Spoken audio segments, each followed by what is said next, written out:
தமிழ் ஜனம் நேயர்களுக்கு வணக்கம். இன்று ஜனம் கேள்வி நிகழ்ச்சியில் நம்மோடு இணைந்திருப்பவர் பாஜக மாநில செயலாளர் திரு அஸ்வத்தாமன் அவர்கள். நிகழ்ச்சிக்கு அவரை வரவேற்று நம்முடைய கேள்விகளை கேட்போம். வணக்கம். வணக்கம்.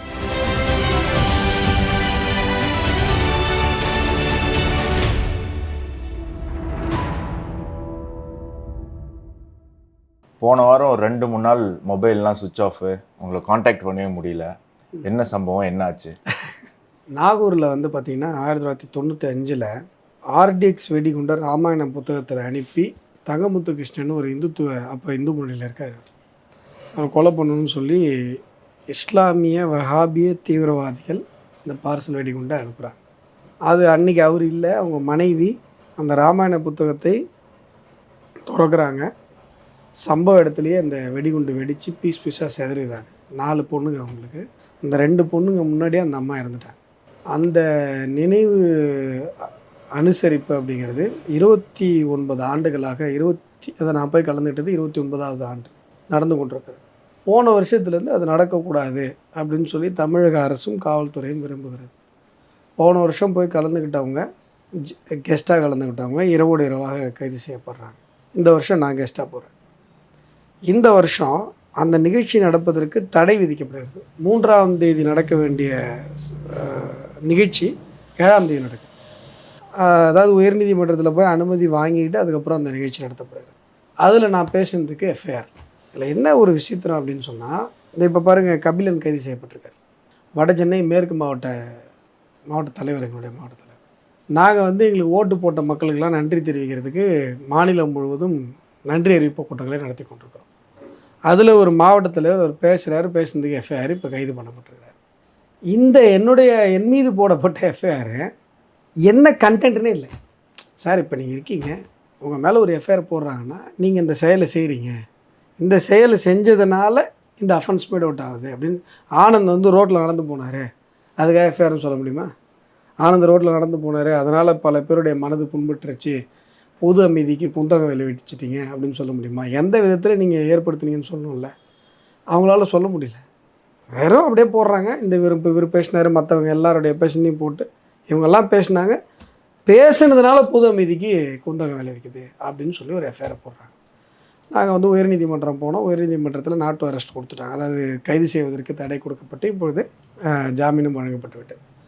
அதுதான் அந்த விஷயத்தில் நடந்த விஷயம். இப்போ தமிழ்நாட்டிலேருந்து அப்படியே டெல்லிக்கு போவோம். நாடாளுமன்ற தேர்தல் முடிஞ்சதுக்கப்புறம் தொடர்ந்து 2-3 தடவை பாராளுமன்றம் நடந்தது. இந்த 2-3 தடவை அந்த பாராளுமன்றம் நடக்கும்போதும் ராகுல் காந்தி பாஜகவை ஓட விட்டாரு, தெரிக்க விட்டாரு, செதற விட்டாரு அப்படின்னா தமிழக ஊடகங்களில் போடக்கூடிய காணொலியில் தம்பனையில் இதெல்லாம் போட்டுட்ருக்காங்க. ஸோ உண்மையிலேயே பாஜக ஓடிக்கிட்டு இருக்கா, ராகுல் காந்தி ஓட விட்டுட்ருக்காரா? என்ன நடக்குது பார்லிமெண்ட்டில்? நீங்கள் சோஷியல் மீடியாவுடைய இந்த ரெவல்யூஷன் பெருசானதுக்கப்புறம் நீங்கள் ரொம்ப டேலண்டாலாம் பேசியிருக்குன்னு அவசியம் இல்லை. நீங்கள் டேலண்ட்டாக பேசுனீங்கன்னு ஒரு 10 பேர் விட்டு போஸ்ட் போட்டிங்கனாலே போதும், நீங்கள் டேலண்ட்டாக பேசுனீங்க அப்படின்றது மக்கள் மைண்ட் செட் ஆகிடுது. இது உங்களுக்கு நான் சொல்லி தெரியணும்னு அவசியம் இல்லை. சோஷியல் மீடியாவுடைய பவர் அது. நான் ஏற்கனவே ஒரு இடத்துல கூட சொன்னேன், நிறைய வீடியோஸ் நான் பார்த்துருக்கேன். என்ன ஒரு ஆழ்ந்த அறிவான திறமையான பேச்சு அப்படின்னு இருக்கும். உள்ளே போய் பார்த்தீங்கன்னா ஒரு புண்ணாக்கும் இருக்காது. பட் அந்த கண்டென்ட்டில் பார்த்தீங்கன்னா அப்படி ஒரு ஹைப் கொடுப்பாங்க. உள்ளே பார்த்தீங்கன்னா இப்போ என்னென்ன மைண்ட் செட் தானே, நீங்கள் அந்த வீடியோக்குள்ளே போகிறது முன்னாடி ஒரு மைண்ட் செட்டு. அப்படி தான் ராகுலுக்கு. ராகுல் கலக்கிட்டாரு, கீச்சிட்டாரு, பாராளுமன்றம் அலையிடுச்சு அப்படின்னும் போது பல பேருக்கு அங்கே உள்ளே பார்க்க டைம் இருக்கு. 10 to 5 ஜாபில் இருக்கவங்களுக்குலாம் அது வேலையும் இல்லை. அவங்க என்ன பண்ணுவாங்கன்னா, ஸ்க்ரோல் பண்ணும்போது ஏதோ ராகுல் நல்லா பேசிட்டார் போல இருக்கு அப்படின்ட்டு போயிடுவாங்க. இந்த மாதிரியான கட்டமைப்பு தான் ராகுல் பண்ணிகிட்ருக்காங்க, அந்த ராகுல் விஷயத்தில் பண்ணிகிட்ருக்காங்க. அப்படியே நீங்கள் உள்ளே போய் பார்த்தீங்கன்னா, உதாரணத்துக்கு சொன்னோன்னா, நீட்டில் இத்தனை முறை வினாத்தாள் கசிவு நடந்திருக்கிறது. அதுக்கு நிர்மலா சீதாராமன் அவர்கள் நிதியமைச்சர் பதில் சொல்லணும்னு பேசுகிறேன். இவ்வளோதான் அவருடைய ரேஞ்ச். அதே போல் ப்ராப்பர்ட்டி காமெடி பண்ணிகிட்ருக்காரு. நீங்கள் நான் பல இடங்களில் சொல்லியிருக்கேன், இந்த ஸ்பீச் தெரப்பிலாம் கொடுப்பாங்கள்ல சைக்காலஜிஸ்ட், அப்போ திணற மேடை பேச்சுக்கு திணற ஆட்களுக்கு ஒரு ட்ரைனிங் கொடுப்பாங்க. அதை செட் ப்ராப்பர்ட்டின்னு ஏதாவது ஒரு ப்ராப்பர்ட்டி கையில் கொடுத்துருவாங்க. அந்த ப்ராப்பர்ட்டி நீங்கள் கையில் எடுத்து காட்டும்போது உங்களை ஆடியன்ஸ் அட்ராக்ஷன் அந்த ப்ராப்பர்ட்டிக்கு போயிடும். அப்போ உங்களுக்கு ஒரு கான்ஃபிடென்ட் கெயின் ஆகும், நீங்கள் அடுத்தது நல்லா பேசலாம். அது மாதிரி இவர் என்ன பண்ணுறாரு, ஏன்னா ஆனால் உணவு எடுத்து ஃபோட்டோ காட்டுறாரு. ஆனால் அவர் முன் வைக்கிற கேள்வி எல்லாம் நியாயமாக இருக்குன்னு தான் நிறைய பேர் எந்த ஒரே ஒரு நியாயமான கேள்வி உங்கள் மனசுக்கு பட்டதை கேள்வி. ஒரு நெறியாளராக இப்போ நான் கேட்குற கேள்வி என்னுடைய கேள்வியாக இருக்கணும்னு அவசியம் கிடையாது. இல்லை எனக்கு உடன் யார் சொல்கிறாங்களோ அதை கேளுங்க. பொதுவாக இப்போ வந்து எதிர்கட்சியினர் இல்லை எதிர்கட்சியினருக்கு ஆதரவாக இருக்கக்கூடிய சாதாரண சாமானிய மக்கள் அவங்கெல்லாம் என்ன கேட்குறாங்கன்னா, சாமானிய மக்கள்லாம் சொல்லாதீங்க, கால்டு இந்த சமூக செயற்பாட்டாளர்கள், மூத்த பத்திரிகையாளர்கள், பொருளாதார எதிர்கட்சிக்கு சாமானியர்கள் ஆதரவு சொல்றீங்களா? சாமானியர்கள்லாம் இதை பேசுறதே இல்லைன்ற, சாமானியர்கள்லாம் விக்டிம் இதில். சரி, அவங்க வந்து பேசுறது இல்லைன்னு வச்சுப்போம். ஆனால் இதெல்லாம் வந்து பார்க்கும்போது அவங்க மனசுல அந்த கேள்வி வரல, வருது. என் கண்டென்ட்டே தான் வரல. நீங்க என்ன பண்றீங்கன்னா, எவ்வளோ சூப்பராக பேசிட்டார் தெரியுமா ராகுலே அப்படின்னு சொல்லி 1-2 சாமானியனை ஏமாத்துறீங்கன்ற. சாமானியனோட கருத்து இல்லை, ஏமாறுறாங்கன்னே வச்சுப்போம். விக்டிம். அதான் சொல்றேன், சாமானியன்ல கொஞ்சம் பேர் விக்டிம். சாமானியர்கள் ஏமாறுறாங்க. இந்த கருத்துருவாக்கம் செய்யப்படுவது அப்படிங்கிறது இந்த சோ கால்டு லாபி ஒன்று இருக்கு பார்த்தீங்களா, இந்த லாபி பண்ணுது. அந்த லாபியோட கேள்வி கேளுங்க, நான் பதில் சொல்றேன். அதான் இப்போ அவங்க சாமானியமானிலாம் சொல்லாதீங்க, சாமானியர்கள் ஏமாற்றப்பட்டதாவே வச்சுப்போம். ஆனால் அவங்க மனசுல எழுந்திருக்கக்கூடிய ஒரு கேள்வி அப்படி அதை அப்படியே ரெஸ்பெக்ட் பண்ணி நீங்க எடுத்துக்கோங்க. பாஜக வந்து அவங்களுடைய ரெப்ரசன்டேஷனில் இல்லாட்டி அரசு ரெப்ரசன்டேஷனில் எங்கேயுமே வந்து ஓபிசி எஸ்சி எஸ்டிக்கான ஒரு அங்கீகாரம் கொடுக்க மாட்டுறாங்க அப்படின்னு ராகுல் காந்தி பேசுகிறாரு. தொடர்ந்து இதை எங்கே எடுத்து லூப் பண்ணுறாரு அப்படின்னா, கேஸ்ட் சென்செக்ஸ் எடுங்க, கேஸ்ட் சென்செக்ஸ் எடுத்தால் தான் நிறைய விஷயங்கள் வந்து சமுதாயத்தில் வந்து நிறைய சமுதாயத்தை முன்னேற்ற முடியும் அப்படின்னு சொல்கிறாரு. ஸோ இது ஒரு நியாயமான ஒரு கேள்வியாக தானே பார்க்கப்படுது. நல்லா புரிஞ்சுக்கோங்க, காங்கிரஸுடைய பழக்கம் என்ன அப்படின்னு சொன்னால், காங்கிரஸ் யாரை அழித்ததோ, காங்கிரஸ் யாருக்கு எதிராக தன்னுடைய வாழ்நாள் முழுவதும் நின்றதோ அவங்களுக்கு ஆதரவாக பேசுகிற மாதிரி ட்ராமா பண்ணுறது தான் காங்கிரஸுடைய வழக்கம். சாதியை பற்றியோ அல்லது வந்து ஓபிசி இடஒதுக்கீடு பற்றியோ பேசுவதற்கு காங்கிரஸிற்கு கொஞ்சமும் தகுதி கிடையாது. எப்படி வந்து தமிழர் சமூகத்தினுடைய வரலாற்று விரோதியாக எதிரியாக காங்கிரஸ் இருக்கிறதோ, எப்படி 1.5 லட்சம் பேரை கொன்று குவிச்சாங்களோ, இன்றைக்கி பாருங்கள் தமிழர்கள் மீது பாசம் இருக்கிறது மாதிரி ஒரு ட்ராமா பண்ணுவாங்க. அதே போல் சீக்கியர்கள் கலவரம் நீங்கள் மறந்துருக்க மாட்டீங்க. இந்திராவுடைய ஒற்றை படுகொலைக்காக அத்தனை சீக்கியர்கள் கொல்லப்பட்டாங்க. இன்றைக்கி போய் அவங்க சீக்கியர்கள் மத்தியில் என்ன ட்ராமா பண்ணுறாங்கன்னு பாருங்கள். அப்படித்தான் ஓபிசி மக்கள் மீது அக்கறை இருப்பதாக ராகுல் பேசுவது. இந்திரா காங்கிரஸுடைய வரலாறு எடுத்து பாருங்கள். முதல்ல வந்து அண்ணல் அம்பேத்கர் எஸ்சி எஸ்டி ரிசர்வேஷன் கொடுத்துட்டு போயிட்டார் கான்ஸ்டியூஷனில். முதல்ல இந்த மண்ணில் ஓபிசி ரிசர்வேஷனுக்கான ஒரு பேச்சு எழுகிறது அப்படின்னு சொன்னால் காக்கா கலைல்கர் கமிட்டி. அந்த காக்கா கலைல்கர் கமிட்டியை தூக்கி அந்த ரிப்போர்ட்டை தூக்கி குப்பத்தொட்டில் போட்டது காங்கிரஸ். அதற்கு பிறகு காங்கிரஸ் இருந்த ஆட்சியில் ஒரு முறை கூட ஓபிசி ரிசர்வேஷன் பற்றி இந்த மண்ணில் பேச்சு எழுப்பப்படவில்லை.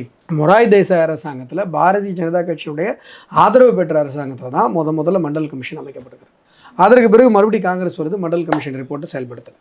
திருப்பி விபி சிங்குடைய அரசு, மீண்டும் பாஜகவுடைய அரசு, பாஜகவுடைய ஆதரவு பெற்ற ஒரு அரசு, காங்கிரஸ் அல்லாத ஒரு அரசு வரும்போது தான் மண்டல் கமிஷன் நிறைவேற்றப்படுகிறது. இந்த மண்டல் கமிஷனை வந்து நிறைவேற்றக்கூடாதுன்னு சொல்லி இந்திரா சகானி வந்து கேஸ் போடுறாங்க. இந்த இந்திரா சகானி வழக்கில் இந்த ஓபிசிக்கான ரிசர்வேஷன் வழங்கப்பட வேண்டும் என்று உச்சநீதிமன்றம் சொன்னதோடு மட்டுமல்லாமல் ஓபிசி மக்களுடைய பாதுகாப்பிற்காக ஆணையம் கொண்டு வரணும் அப்படின்னு சொன்னாங்க.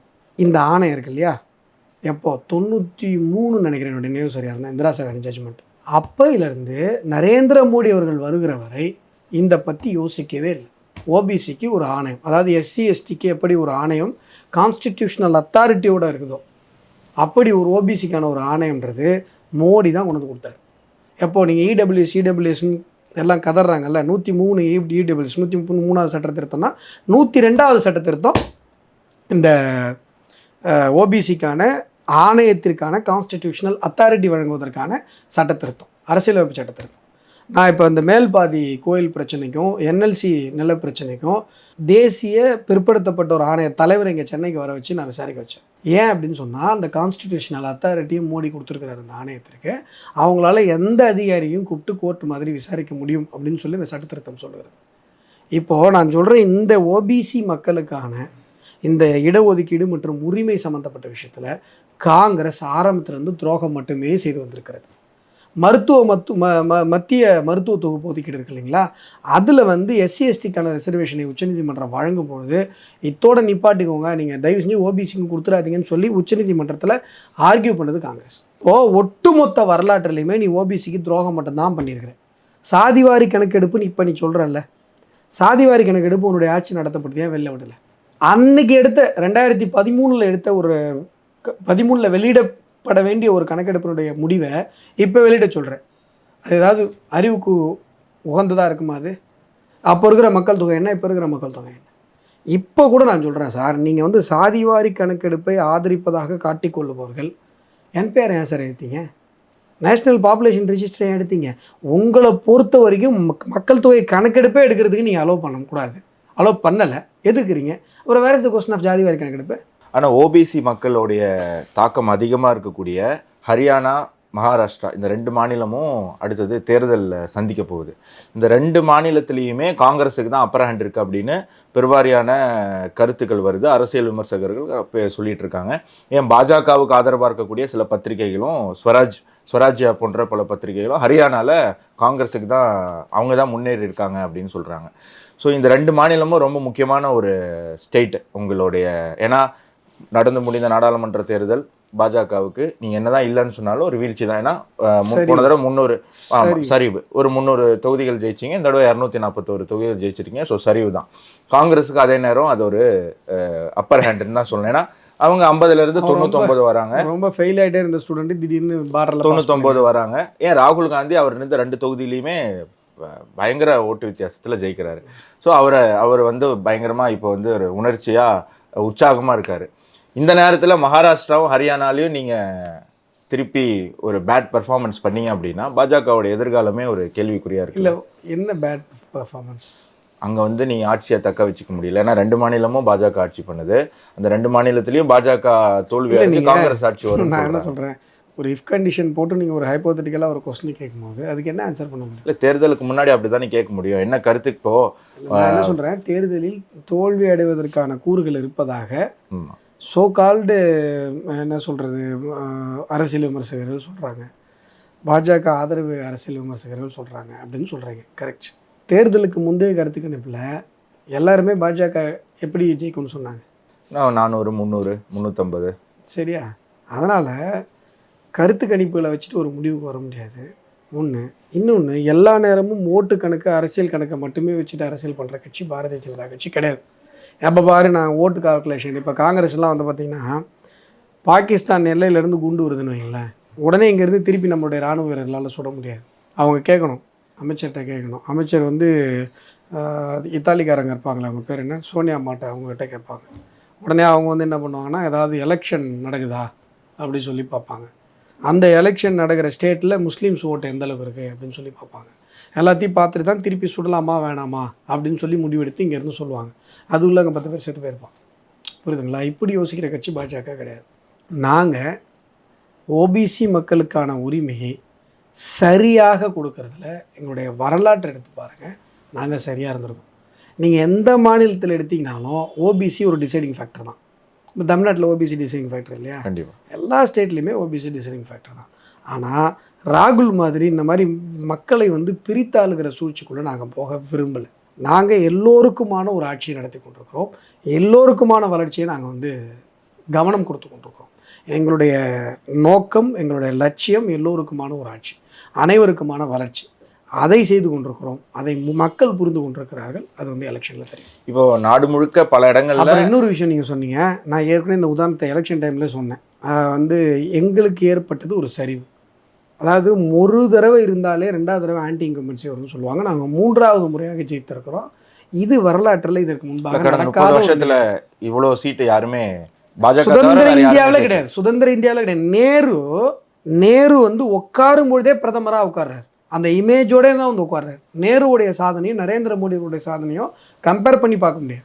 ஏன்னா அவர் ஃபஸ்ட்டு வந்து நாமினேஷனில் வர்றார். ஆனால் இவர் முதல் தடவை வரும்பொழுதே மக்களினுடைய ஆதரவு பெற்று வருகிறார். நீங்கள் வரும்பொழுதே உங்களுக்கு வந்து பிரதமர்ன்ற அந்தஸ்தோடு தான் நீங்கள் முதல் தேர்தலே சந்திக்கிறீங்க. ஆனால் இவர் அப்படி இல்லை, டவுன் ரோட்லேருந்து இறங்கி வர்றார்.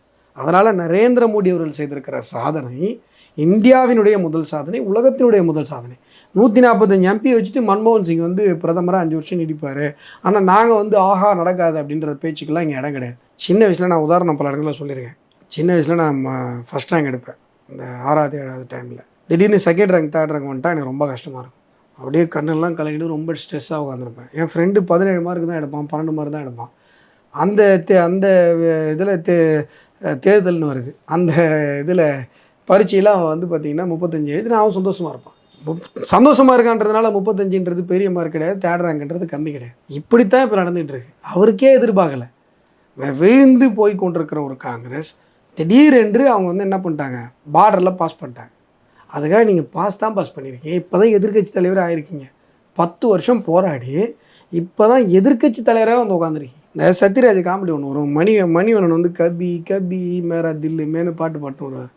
உடனே கவுண்ட் பண்ணி கேட்பாரு, டே ரொம்ப நாள் கழிச்சு உன் வாழ்க்கையில் ஒரு சந்தோஷம் கிடச்சிருக்கு, ரொம்ப ஆடாதுன்னு.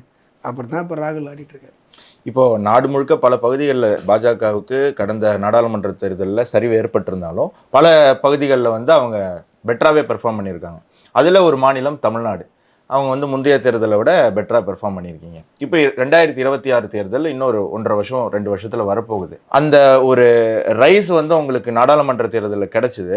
ஆனால் அதுக்கப்புறம் வந்து தமிழ்நாடு அரசியல் சூழ்நிலையில் பாஜக வந்து ஒரு மெத்தப்போக்கு போகுது. அதாவது வந்து மாநில தலைவருடைய டேர்ம் எக்ஸ்டெண்ட் ஆகுதா அப்படிங்கிற ஒரு கேள்விக்குறி, இல்லை மாநில தலைவர் மாற்றப்படுறாரா, புது மாநில தலைவர் வராரா அப்படிங்கிற பல கேள்விகள் உங்கள் ஓட்டர்ஸ் மத்தியில், உங்களுடைய ஆதரவாளர்கள் மத்தியில் ஒரு கன்ஃபியூஷனை கிரியேட் பண்ணியிருக்கு. இது வந்து உங்களுக்கு 26 எலெக்ஷனை ஃபேஸ் பண்ண போகும்போது அந்த ஒரு மொமெண்டமை கேரி பண்ண முடியாதுன்னு தோணலையா? நான் என்ன சொல்கிறேங்க, ஒரு அண்ணாமலை அவர்கள் பதவியேற்ற மறுநாள்லேருந்தே இந்த மாதிரி ஏதாவது ஒரு கான்ஸ்பிரசி தியரி ஓடிட்டு தானே இருக்குது. அவர் வந்து 3 வருஷம் ஆயிடுச்சு மாநில தலைவராக. டே 1லேருந்தே இந்த மாதிரி ஏதாவது ஒரு கான்ஸ்பிரசி தியரி, ஏதாவது ஒரு யூடியூப் சேனலில் ஏதாவது ஒரு தமிழில் இந்த மாதிரி இருந்துட்டு தானே இருக்கும். இது ஒன்றும் புதுசு இல்லை எங்களுக்கு. இதில் என்ன எங்களுக்கு மெத்தனமாக நாங்கள் என்ன மக்கள்கிட்ட ஏதோ இப்போ நேற்று வந்து அத்திக்கடவு அவினாசி அத்திக்கடவு திட்டம் தானே, அதுக்கு வந்து உண்ணாவிரதம் இருக்கிறோம் அப்படின்னு சொல்லி எங்களுடைய மாநில தலைவர் அறிவிக்கிறார். உடனே ஒரு மினிஸ்டர் வந்து முத்துசாமி மீட்டிங் போட்டு இல்லைங்க உண்ணாவிரதம்லாம் பண்ணாதீங்க, நாங்கள் உடனே பண்ணுறோம் அப்படின்னு சொல்கிறாரு. இதோட மக்கள் பணி என்ன? இந்த தடவை அந்த கேள்வி ஏன் இன்னும் ஸ்ட்ராங்காக வருதுன்னா, அவர் ஒரு 3 மாதம் வெளிநாடு போகிறாரு அவருடைய படிப்புக்காக. இப்போ 3 மாதம் ஒரு மாநிலத்துக்கு தலைவர் இல்லாமல் இருக்க முடியாது. அதனால வந்து சொல்லக்கூடிய விஷயம் ஏற்கனவே 7 மாதம் தலைவரே இல்லாமல் இருந்தது சார். அவங்க டாக்டர் தமிழிசை அவர்கள் பதவிக்காலம் அவங்க கவர்னர் ஆனாங்கல்ல, அதுக்கப்புறம் டாக்டர் முருகன் அவர்கள் வர்றதுக்கு முன்னாடி கிட்டத்தட்ட ஒரு 6-7 மாதம் தலைவர் இல்லாமல் தான். அது 2 தலைவர்களுக்கு நடுவில் நீங்கள் தலைவர் அப்பாயின்ட் பண்ணுறதுல டிலே ஆச்சுன்னு நீங்கள் சொல்கிறீங்களா, ஐயோ தலைவர் இல்லாமல் இருக்கவே முடியாது, அதனால் 3 மாதம் நான் கூட உடனே இன்னொரு தலைவர் வருவான்னு சொல்கிறீங்களா? அந்த லாஜிக் தப்புங்கிறேன். ஏற்கனவே வந்து தலைவரே இல்லாமல் 7 மாதம் இருந்திருக்கிறது. அதனால் மாநில தலைவர் மாற்றப்பட வேண்டும் அப்படின்பதற்கான அவசியம் எதுவும் இருப்பதாக கருதுவதற்கான காரணம் எப்பவுமே வர மாதிரி ஒரு ஜஸ்ட் ஒரு ரூமர் ஸ்ப்ரெட்டு தான். ஆமாம், இது டே 1லேருந்து வந்துட்டு இருக்கிற ஒரு விஷயம் தானே. இன்னும் தவிரவும் இன்றைக்கி எலெக்ஷன் முடிஞ்சதுக்கப்புறம் ஆக்டிவாக இருக்கிற ஒரே பொலிட்டிக்கல் பார்ட்டி பிஜேபி தான் தமிழ்நாட்டில். இப்போ எல்லா கட்சிகளும் என்ன பண்ணிகிட்டு இருக்காங்க, எல்லா கட்சியும் அவங்க வேலையை பார்த்துன்னா எல்லாம் வீட்டில் இருக்காங்க. நாங்கள் என்ன பண்ணுறோம், தமிழகத்தினுடைய 234 தொகுதிகளிலும் எங்களுக்கு ஓட்டு போட்ட மக்களுக்கு நன்றி அறிவிப்பு பொதுக்கூட்டங்களே நடத்தி கொண்டிருக்கோம். நீங்கள் கேட்கலாம், சார் நீங்கள் ஒரு தொகுதி கூட ஜெயிக்கலை, ஜெயிச்சவங்களாம் சும்மா வீட்டில் இருக்காங்க, நீங்கள் ஏன் நன்றி அறிவிப்பு தெரிவிக்கிறீங்க? மற்றவங்களாம் ஓட்டு வாங்கினாங்க, எங்களுக்கு தான் மக்கள் ஓட்டு போட்டாங்க. மற்றவங்களாம் ஓட்டு வாங்கினாங்க, எங்களுக்கு தான் மக்கள் ஓட்டு போட்டாங்க. அதனால் நாங்கள் போய் மக்களுக்கு நன்றி தெரிவிக்கிறோம். நாங்கள் வந்து ஆக்டிவ் பாலிடிக்ஸில் இருக்கோம், புரியுதுங்களா? இப்போ அதே போல் பட்ஜெட் விளக்க பொதுக்கூட்டங்கள் நடத்திக்கிட்டு இருக்கோம். களத்தில் தேர்தல் முடிந்ததற்கு பிறகு ஒரு கட்சி ஆக்டிவாக இருக்குன்னு சொன்னால் பிஜேபி. அதனால் எந்த மெத்தனமும் கிடையாது, எந்த இதுவும் கிடையாது. இன்னொரு இப்போ முக்கியமான குற்றச்சாட்டு, பிஜேபியால் கொஞ்ச நாள் கூட முஸ்லீம்னு சொல்லாமல் இருக்க முடியாது. இப்போ திடீர்னு மத்திய அரசு வந்து இந்த வக்ஃப் போர்டில் கை வைக்க போகிறதா அறிவிச்சிருக்காங்க. ஏன் இப்போ திருப்பி அமைதியாக இருக்கக்கூடிய சூழ்நிலையில் அவங்க மத கலவரத்தை தூண்ட முயற்சி பண்ணுறாங்க அப்படின்னு சொல்கிறாங்க. நீங்கள் எனக்கு ஒரு விஷயம் புரியல சார். இஸ்லாமிய ஆக்கிரமிப்பாளர்கள் இந்த மண்ணை ஆண்டு கொண்டிருக்கிறார். அதற்கு பிறகு பிரிட்டிஷ் வந்து நம்மளை அடிமைப்படுத்தி ஆண்டு கொண்டிருக்கிறார். இந்த 2 ஆக்கிரமிப்பாளர்களும் ஆக்கிரமித்து வைத்திருந்த நிலங்கள் அவர்கள் இந்த மண்ணிலிருந்து விரட்டப்பட்ட பிறகு, நான் சொல்கிறது ஆட்சியாளர்கள் ஆக்கிரமிப்பாளர்கள், அது அடுத்தது அரசாக பொறுப்பேற்றிருக்கக்கூடிய அரசிற்கு தானே அந்த நிலங்கள் சொந்தமாக முடியும். பிரிட்டிஷ் வந்து ஒரு லேண்டை வச்சிருக்கு. ஆஃப்டர் இண்டிபெண்டன்ஸ் இந்த லேண்டு யாருக்கு சொந்தம்? கவர்மெண்ட்டுக்கு தான், இந்தியன் கவர்மெண்ட். இதில் எங்கே மதம் வந்தது? இதில் எப்படி மதம் வருது? இதில் எப்படி கலவரம் வரும்? அவங்க என்ன இப்படி தான் நீங்கள் பெரிய பெரிய ஆவாஸ்லாம் காட்டிகிட்டு இருந்தீங்க. 370 ரிமூவ் பண்ணிட்டா சார் அப்படியே 10 சார், ராமர் கோயில் கட்டிட்டீங்கன்னா அவ்வளோதான் சார். நீங்கள் என்ன நடந்தது? பூச்சாண்டிலாம் கட்டாதீங்க. இந்த நாடு முன்னேற்ற பாதையில் சென்று கொண்டிருக்கிறார். இந்திய இஸ்லாமிய சகோதரர்கள் இருக்காங்கல்ல, அவங்க உண்மையை புரிந்து கொண்டிருக்கிறாங்க. இன்னும் சொல்லப்போனால் இந்த சிஏஏ போராட்டங்களுக்கு அப்புறம் அவங்க ரொம்ப தெளிவாயிட்டாங்க. சிஏஏவில் வந்து இஸ்லாமியர்கள் எல்லாத்தையும் வெளில அனுப்ப போகிறாங்க நாட்டை விட்டு. சிஏஏன்றதுக்கும் இந்தியர்களுக்கும் எந்த விதமான சம்மந்தமும் இல்லை. இந்திய மண்ணில் வாழ்கிற இந்திய குடியுரிமை பெற்றிருக்கிற இந்தியர்களுக்கு அவர் இந்துக்களோ இஸ்லாமியர்களோ கிறிஸ்தவர்களோ பார்சிகளோ சீக்கியர்களோ யாராக இருந்தாலும் அது சம்மந்தமே கிடையாது. அது வெளிநாட்டில் வசிக்கிற வெளிநாட்டிலேருந்து இங்கே வந்து தஞ்சமடைகிறவர்களை பற்றி. ஆனால் அதில் நீங்கள் பொய்யா ஒரு பிரச்சனையை கிளப்பி சார் முஸ்லீம்லாம் வெளில அனுப்ப போகிறாங்க சார்னு சொல்லி இஸ்லாமியர்கள் பல பேர் வந்து பொண்டாட்டி பிள்ளைங்களோட ரோட்டில் உட்காந்தாங்க பாருங்கள். அதுக்கப்புறம் அவங்களுக்கு புரிஞ்சுது பாருங்கள் உண்மை என்னென்னு. அதுக்கப்புறமே எல்லாம் உஷாராயிட்டாங்க. இல்லை புருடாலாம் நம்ம தயாராகலாம். வக்ஃப் போர்டு அப்படிங்கிறது அந்த இஸ்லாமியர்கள் அவங்க நீங்கள் சொன்ன மாதிரி முன்னாடி வச்சிருந்த சொத்துக்களெல்லாம் பராமரிக்கிறதுக்கும் மெயின்டைன் பண்ணுறதுக்கான ஒரு போர்டு. அது வந்து ஒரு தனிப்பட்ட நபரோ இல்லை ஒரு மதத்தினுடைய ஒரு மசூதிக்கு சொந்தமான ஒரு போர்டோ கிடையாது. ஸோ அந்த மாதிரி இருக்கும்போது அவங்களுடைய பவரை குறைக்க வேண்டிய அவசியம் என்ன வருது? வக்ஃபுங்கிறது இஸ்லாமியர்களுக்கு சொந்தமானதுன்ற புரிதல் கூட உங்களுக்கு இல்லையா? இஸ்லாமியர்களுக்கு சொந்தமானதாக இருக்கலாம், ஆனால் அது அந்த இஸ்லாமிய மதத்துக்கு சொந்தமானதாக இல்லை அப்படிங்கிறத எதிர்கட்சி சொல்கிறாங்க. அது ஒரு தனி போர்டு. எப்படி நீங்கள் என்ன வேணால் வந்து வார்த்தையில் விளையாடலாம் சார். நீங்கள் வக்ஃபு வந்து தமிழகம் முழுவதும் எத்தனை பிரச்சனை இருக்குது? திருச்சி பக்கத்தில் கோயில் எங்களுக்கு சொந்தம், கோயில் இருக்கிற நிலங்கள் எங்களுக்கு சொந்தம்னு சொன்னாங்களா? விருதாச்சலம் பக்கத்தில் ஆயிரக்கணக்கான குடும்பங்கள் வக்ஃபுக்கு சொந்தம்னு சொன்னாங்களா? அங்கே கோயில் இருக்குது, 1000 வருஷம் 2000 வருஷத்துக்கு முன்னாடி அந்த கோயில் இருக்குது. 2000 வருஷத்துக்கு முன்னாடி இங்கே இஸ்லாமிய படையெடுப்பே கிடையாது. கரெக்டு தான், உண்மை தான். ஆனால் அந்த கோயில் எங்களுக்கு தான் சொந்தம்னு ஒருத்தர் வந்து பேட்டி கொடுத்தாரா? இதுக்கெல்லாம் பேர் என்ன சார்? அப்போல்லாம் நீங்கள் எங்கே போனீங்க? அப்போல்லாம் நீங்கள் சொல்கிற இந்த சமூக ஆர்வலர்கள்லாம் என்ன? உண்மையிலே உனக்கு சமூகம் மேலே ஆர்வம் இருக்கணும். அதுனா சமூகத்தில் குறிப்பிட்ட சமூகம் மேலே மட்டும் உனக்கு ஆர்வம் இருக்கும், இந்த சமூகம் அழிஞ்சு போனாலும் உனக்கு ஆர்வம் வராதுன்னா அப்புறம் என்ன சமூக ஆர்வலர்கள்? அவங்களாம் சமூக விரோதிகள்னு சொல்லுங்கள் சார். ஒரு தலைபட்சமாக செயல்பட போகிறவங்கள அது எப்படி சமூக ஆர்வலராக இருக்க முடியும்? இங்கே என்னென்ன அட்ராசிட்டிஸ் நடந்துகிட்டு இருக்குன்றது மக்களுக்கு தெரியும், புரியுதுங்களா? நீங்கள் வந்து வக்ஃபு வந்து நோட்டிஃபை பண்ணிட்டாலே அது அவங்க தான் சொந்தம். காட்டு மிராண்டித்தனமான ஒரு நாட்டில் கூட இப்படி ஒரு சட்டம் கிடையாது. அப்படிலாம் நீங்கள் ரூல்ஸ் போட்டு வச்சுக்கிட்டு இல்லை அப்படி தான் இப்படி தானா நான் என்னன்னு யோசிங்க. இது இந்த தேசம் எல்லோருக்கும் பொதுவான ஒரு தேசம். இந்த தேசத்தினுடைய சொத்துக்கள் இப்போ காங்கிரஸ் சொன்னாங்க பாருங்கள், இந்த தேசத்தினுடைய அனைத்து சொத்துக்களும் பரவலாக்கப்பட்டு இஸ்லாமியர்களுக்கு முன்னுரிமை தரப்படணும். இப்போ யார் அடிக்கடி முஸ்லீமை பற்றி பேசுகிறா?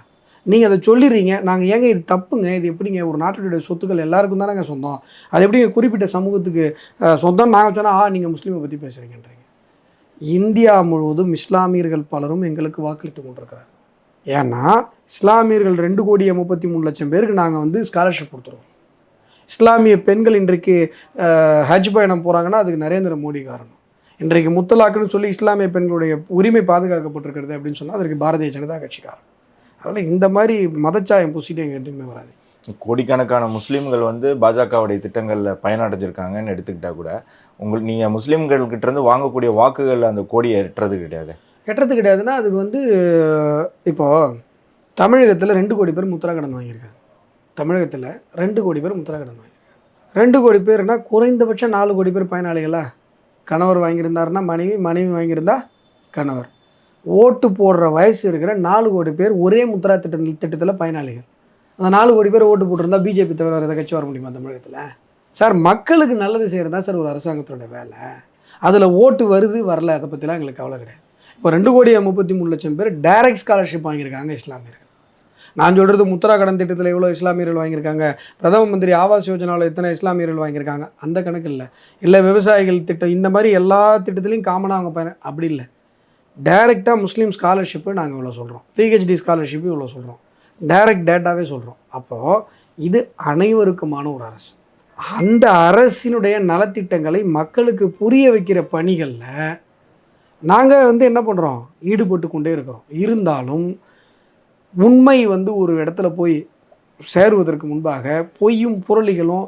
இப்போது பட்ஜெட்டில் நகை விலை குறைஞ்சுதா?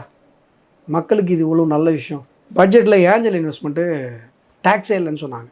நீங்கள் ஒரு இளம் தொழில் முனைவோர், நீங்கள் ஒரு தொழில் ஆரம்பிக்கிறீங்க, உங்களுக்கு வந்து உங்களுடைய தொழிலை பற்றி நீங்கள் ட்விட்டு போடுறீங்க, ஆனந்த் மகேந்திரா பார்க்குறாரு, அவர் வந்து உங்கள் தொழிலில் இன்வெஸ்ட் பண்ணுறாரு. ஒரே அந்த ஒரு நாள் அந்த ஒரு செகண்ட் இன்வெஸ்ட்மெண்ட்டில் உங்களுடைய தொழில் 100 மடங்கு பெரிதாக மாறும். நீங்கள் வந்து அமெரிக்காவில் இருக்கிற பெரிய பெரிய தொழிலதிபர்களுடைய கதைகள் எல்லாத்தையும் எடுத்து பாருங்கள். ஒரு பக்கத்தில் அவங்களுக்கு ஏஞ்சல் இன்வெஸ்ட்மெண்ட் நடந்துடும். சக்ஸஸ்ஃபுல் பிஸ்னஸ் மேன்ஸ் இருக்காங்கல்ல, நீங்கள் வந்து Facebook owner, Twitter owner, Steve jobs, இந்த மாதிரி எந்த கதையை எடுத்து பார்த்தீங்கன்னாலும் ஏஞ்சல் இன்வெஸ்ட்மெண்ட்டுங்கிறது அவங்க வாழ்க்கையோட திருப்பு முனையாக இருக்கும். ஆனால் இங்கே உங்களுக்கு ஏஞ்சல் இன்வெஸ்ட்மெண்ட் நடந்தது அப்படின்னு சொன்னால் அவங்களுக்கு டேக்ஸ் போடுவாங்க. இப்போ அந்த டேக்ஸ் எடுத்திருக்காங்க. இது மக்கள் மத்தியில் பேசப்பட வேண்டிய விஷயமா இல்லையா? எம்எஸ்எம்இ செக்டார்ஸுக்கு கொடுக்கப்பட்டிருக்கிற திட்டங்கள் மக்கள் மத்தியில் பேசப்படியான்னா, நீங்களும் நானும் சாதாரணமான குடும்பத்தை சார்ந்தவங்க, நடுத்தர குடும்பத்தை சார்ந்தவங்க, ஏழை குடும்பத்தை சார்ந்தவங்க இன்றைக்கி மிகப்பெரிய தொழில் முனைவர்களாக மாற முடியும். அவங்களுக்கான கேபிட்டல் இது ஜாமீன் இல்லாமல் அரசு கொடுக்குது. நீங்கள் முத்ரா கடன் திட்டம் 10 லட்சத்துலேருந்து 20 லட்சம் அப்படின்னு சொன்னால் அது கோடிக்கணக்கான தொழில் முனைவோர்களை முன்னேற்றக்கூடிய ஒரு திட்டம். இந்த திட்டங்கள் எல்லாம் பேசப்பட்டிருக்கணுமா இல்லையா? ஆனால் எது பேசப்பட்டது? நீங்கள் சொன்னீங்கல்ல வந்தவொடனே முதல் கேள்வி, ராகுல் கீச்சிட்டார். என்ன கீச்சார்? அப்போது நான் எதை பேசணும், நான் எதை யோசிக்கணும், நான் எதுக்கு ஃபயர் பண்ணணும், நான் எதுக்கு கை தட்டணும்னு நீங்கள் முடிவு பண்ணுறீங்க. இந்த சோகால்டு பொது புத்தி முடிவு பண்ணுது. அப்படித்தான் இந்திய இஸ்லாமியர்கள் இயல்பாக யோசித்தால் அவர்கள் தேர்வு செய்கிற சின்னம் தாமரை, அவர்கள் போகிற இடம் பிஜேபி. அவங்கள இயல்பாக எங்கே யோசிக்க விட்றீங்க? ஜமாத்தில் உட்காந்து இல்லை நீங்கள் தான் ஓட்டு போனீங்க, முட்டிக்கால் போட்டு முழங்காலிட்டு நீங்கள் மண்டிட்டு வேண்டுங்கள் நரேந்திர மோடி அவர்கள் வந்துவிடக்கூடாது ஆண்டவரேன்னு சொல்லிங்க ஜப கூட்டங்கள் நடந்ததா இல்லையா? உனக்கு என்ன அதிகாரம் இருக்காங்கிற அந்த மக்களை வந்து நீ நரேந்திர மோடிக்கு ஓட்டு போடக்கூடாதுன்னு சொல்கிறதுக்கு, அரசியல் பேசுறதுக்கு உனக்கு என்ன அதிகாரம் இருக்குது? அப்போது கிறிஸ்தவ சகோதரர்களும் இஸ்லாமிய சகோதரர்களும் இயல்பாக எந்த விதமான புற அழுத்தங்களுக்கும் எந்த விதமான அஜெண்டாக்களுக்கும் ஆட்படாமல் யோசிச்சாங்கன்னா அவங்க இயல்பாக பிஜேபிக்கு தான் யோசிப்பாங்க.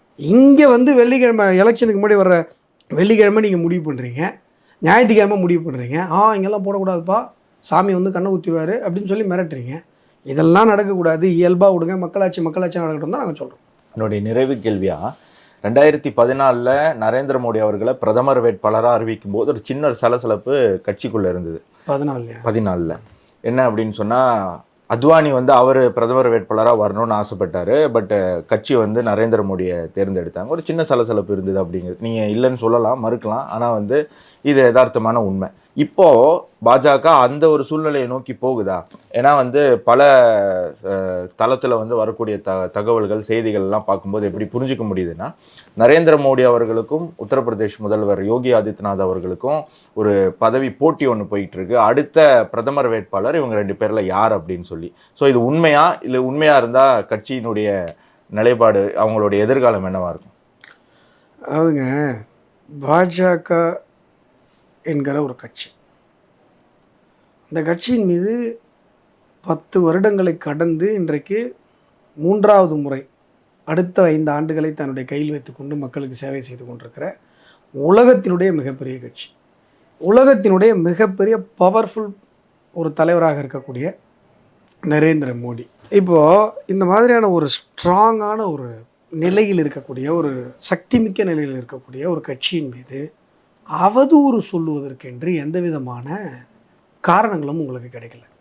அதனால தான் வந்து பார்த்திங்கன்னா நரேந்திர மோடி அவர்கள் வந்ததுலேருந்து, சார் அவர் பட்டன் வந்து பார்த்திங்கன்னா சார் ஒரு ஒரு ஒரு 10 லட்ச ரூபா சார், அவர் போடுற கோட்டு வந்து பார்த்திங்கன்னா 30 லட்ச ரூபா, அவர் ஒரு ஸ்பெஷலான ஒரு காளான் சாப்பிட்றாரு சார், அந்த காளான் வந்து பார்த்திங்கன்னா 38 லட்ச ரூபா, இப்படிலாம் சொல்லிட்டு இருப்பாங்க.